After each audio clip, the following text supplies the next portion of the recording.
Hello friends, welcome my channel. आज के बनाबो पेঁয়াজু প্রিমিক্স। এর আগে আমি পেঁয়াজু প্রিমিক্স আপনাদের বানিয়ে দেখিয়েছি। সেখানে আমি দিয়েছিলাম মুসুর ডাল, কিন্তু যেমন ইউরিক অ্যাসিডের পেশেন্ট যারা অনেক বয়স্ক মানুষ, তারা মুসুর ডাল খেতে চান না, হজমের প্রবলেম হয়। তো তাদের জন্য তারা কি খাবে না? আমরা যারা রান্না করি তাদের সবসময় মাথায় রাখতে হয় যে আমরা যে ডিশটা বানাবো সেটা যেন সবাই খেতে পারে। তো যার জন্য আমি এখানে মুসুর ডালটা অ্যাভয়েড করেও প্রিমিক্সটা বানিয়ে আপনাদের দেখিয়ে দিচ্ছি। আর এই ক্ষেত্রে আমি কিন্তু চাল ইউজ করবো না। ওখানে গোবিন্দভোগ চাল ইউজ করেছিলাম, ওখানে গোবিন্দভোগ চালের রিপ্লেসমেন্টে আমি এখানে ইউজ করছি চিড়ে। এই দেখুন আমি চিড়ে নিয়েছি এখানে। তো প্রথমে আমরা যে ডালগুলো নিয়েছি সেটা হচ্ছে মটর ডাল, অড়হর ডাল আর ছোলার ডাল। এই তিনটে ডাল নিয়ে আমি এখন এটাকে ভেজে অল্প পরিমাণে নিয়ে আমি আপনাদের রেসিপিটা দেখিয়ে দিচ্ছি। ঠিক একই প্রসেসে আগে যেরকমভাবে আমি প্রিমিক্স বানিয়েছিলাম, ডালগুলোকে ধুয়ে নিয়ে শুকিয়ে নিয়েছিলাম। ডালগুলোকে 10 মিনিট জলের মধ্যে, ঠান্ডা জলের মধ্যে ভিজিয়ে রেখে সেগুলোকে তুলে নিয়ে জল সোক করে নিয়ে তারপর এটাকে একটা ট্রের মধ্যে ছড়িয়ে দিয়ে খুব ভালোভাবে শুকিয়ে নিয়েছি। এই ক্ষেত্রে আমি আলাদা আলাদা করে ডালগুলোকে ধুইনি, সব ডালগুলোকে একসঙ্গে ভিজিয়ে দিয়েছিলাম 10 মিনিটের জন্য।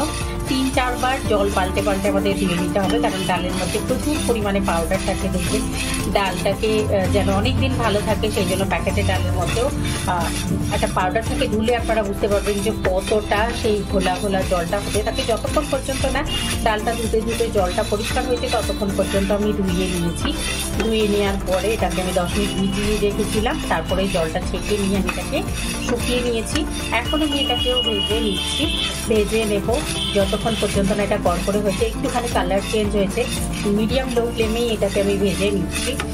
কিন্তু এই ক্ষেত্রে আমি চিড়েটা একটু আগে অ্যাড করে দেবো। তো এখন আমি এটাকে ভেজে নিই। 3 থেকে 4 মিনিট ভেজে নেওয়ার পরে আমি আপনাদের ডালটা ভাজা হয়ে গেছে। গ্যাসের ফ্লেমটা অফ করে দিয়ে আমি এর মধ্যে চিড়েটা দিয়ে দিলাম। দিয়ে এটাকে আমি একটুক্ষণ নাড়িয়ে নেব। গ্যাসের ফ্লেম কিন্তু অফ করে দিয়েছি। গ্যাসের ফ্লেম অফ করার পরে আমি চিড়েটা অ্যাড করেছি, যেহেতু ডালটা গরম আছে। এর মধ্যে নাড়াতে চিড়েটাও বেশ কড়কড়ে হয়ে যাবে।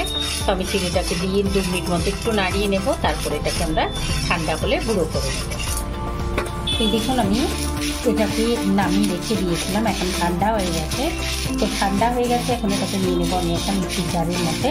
নিয়ে এটাকে ডালটা পিষে নিয়েছি মিক্সির মধ্যে দিয়ে। এখন আমি দেখিয়ে দিচ্ছি আপনাদের। আমি একটু দানা দানা করে পিষেছি, একেবারে পাতলা করে পিষিনি। এটাকে আমি এখন ঢেলে নেবো একটা বোলের মধ্যে।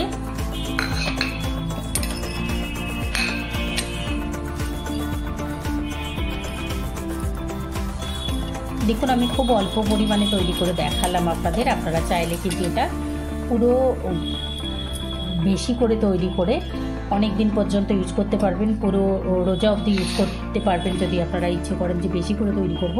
কারণ এটা 6-7 মাস পর্যন্ত খুব ভালো থাকে এয়ারটাইট কন্টেনারের মধ্যে রাখলে। আমি এইরকম একটা কাচের বোতলের মধ্যে রেখে দেবো, দিয়ে এটাকে আমি সংরক্ষণ করবো। তো আপনারা অবশ্যই আমার রেসিপিটি ট্রাই করবেন। আর এইরকম বানিয়ে প্রিমিক্স বানিয়ে পেঁয়াজু বানানো খুব সহজ। তো আপনারা অবশ্যই ট্রাই করবেন, কমেন্ট করে জানাবেন, লাইক করবেন, আমার চ্যানেলকে সাবস্ক্রাইব করবেন। Thank you.